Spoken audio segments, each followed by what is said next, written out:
One of my earliest memories as a child was me going to my little green desk. I had this little green desk with a little green chair, and you could open it up, and there was a little spot to put my crayons and papers and things like that. And then there was a chalkboard on the top.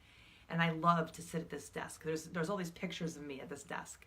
And I would put my little animals in front and my little Cabbage Patch Kid doll, because that was popular, my little Helen. And that's where I sat, and I loved being there. And there was something about being a teacher that had always pulled me.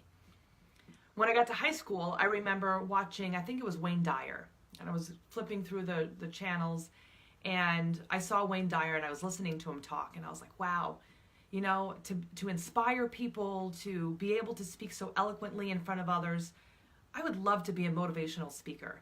I just think that would be so cool. And I remember thinking about that and talking to people, and people would say to me, well, you can't really be a motivational speaker. You can't really do that, but you can be a teacher, and then you can motivate people that way. And, you know, if you're a woman, so for a woman, a teacher at a public school is a smart move. And I remember thinking, well, wow, that doesn't sound very fun or exciting, or like, oh, you're going to have to do this.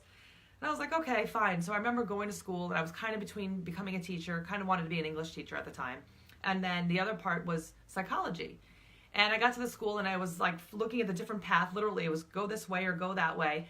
And I thought, you know what? I'm going to go to psychology. So I took the psychology route, and I got a bachelor's of science in psychology. And when I was done with school, I thought, I don't really know what I'm going to do with myself. So I took some classes and started volunteering at a crisis hotline and allowing myself to kind of be directed at wherever I was going, whatever felt natural to me. And working at the crisis hotline, I was a trainer. I was a crisis counselor, and I was also going to schools and talking to kids about adolescent suicide. And the more schools I went to, the more I got into the classroom, I thought, okay, I wanted to be a motivational speaker, but I really think that I can be a teacher. I think I want to be a health teacher. So I went back to school and got a double master's degree in health and education and started teaching. And I loved it. It was great. It was, no matter what was going on in my life, education, teaching, being in front of the classroom, inspiring kids has always been something that just sets my soul on fire. All throughout all of this, I was going through toxic relationships. I was unhealthy at home. I would go to this job that I loved, and I would come home, and I just wasn't happy, and I would try to kind of dumb myself down and pretend that everything was okay and try to just deal with what I had. And it got, of course, so bad, and the relationship got worse and just more and more toxic, and then I went from one relationship to another one, and the whole thing, everything just kind of crumbled and fell apart. And when I was going through my awakening, I decided, I realized that I wanted to start helping other people once I got better, once I was in a healthy place. I felt this calling, oh, I need to really help people. I need people to know that they're not so alone in these toxic relationships. They don't have to keep silent about these things. Not thinking about all of those other lessons that I had had before. And as I grew and as I learned more about myself, I got called again. And the calling this time was to speak about all of the things that had gone on. And I was scared. I thought, what are people going to judge me? People are going to say, well, what is she doing talking about, these toxic past experiences? Maybe my experiences weren't bad enough. Those were all things that went through my head. And I remember my best friend said, you should just share what's going on. And I said, okay, I'm going to do it. And someone was looking for someone to come on their podcast. And so Dana, actually, she invited me to get onto her podcast. And I said yes. And I remember my ex finding out about it, and he was not happy. He said, don't you dare go on that podcast. And I thought about it, and I said, you know what?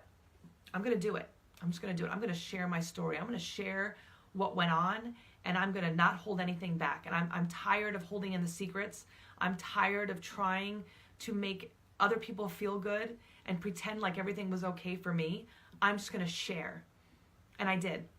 I shared my feelings. I shared my experiences. And this really interesting thing happened from that. People that I knew for years came to me and said, thank you so much for sharing. This happened and that happened. And all of these other traumas started coming out for other people because I had shared my story. Other people felt comfortable to share theirs. And as I kept being called, I realized that what I was being called to do was to speak and be a motivational speaker and to share my story with other people, to help inspire them to remember that they too can live their best life, that they're not alone, that they're not trapped, that they're not stuck.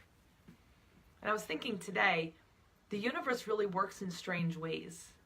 My earliest memory was being a teacher. In high school, at 16 years old, I wanted to be a motivational speaker. And how long did it take me to get there? That was what I wanted. I knew that. There was some part of my soul that knew that that was what I needed to do, but I didn't expect it to come this way. I didn't expect for all of those experiences that I had to get me to this place, to give me exactly what I wanted. I asked for it, and I got exactly what I wanted. I just had to learn the lessons. I had to experience the lessons to give me the ability to do what I do and to follow my passion and my calling.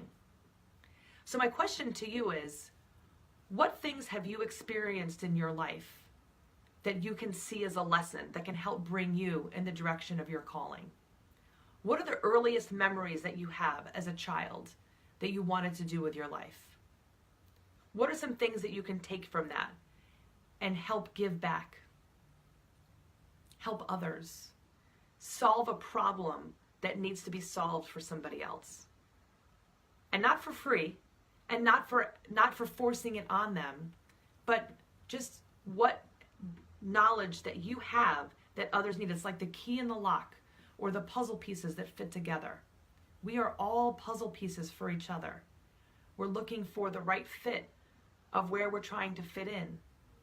And none of us have the same exact abilities. And that's what's just, it makes it so cool to me all the time. I think about my clients and myself and people that I know, we're looking for where we fit in.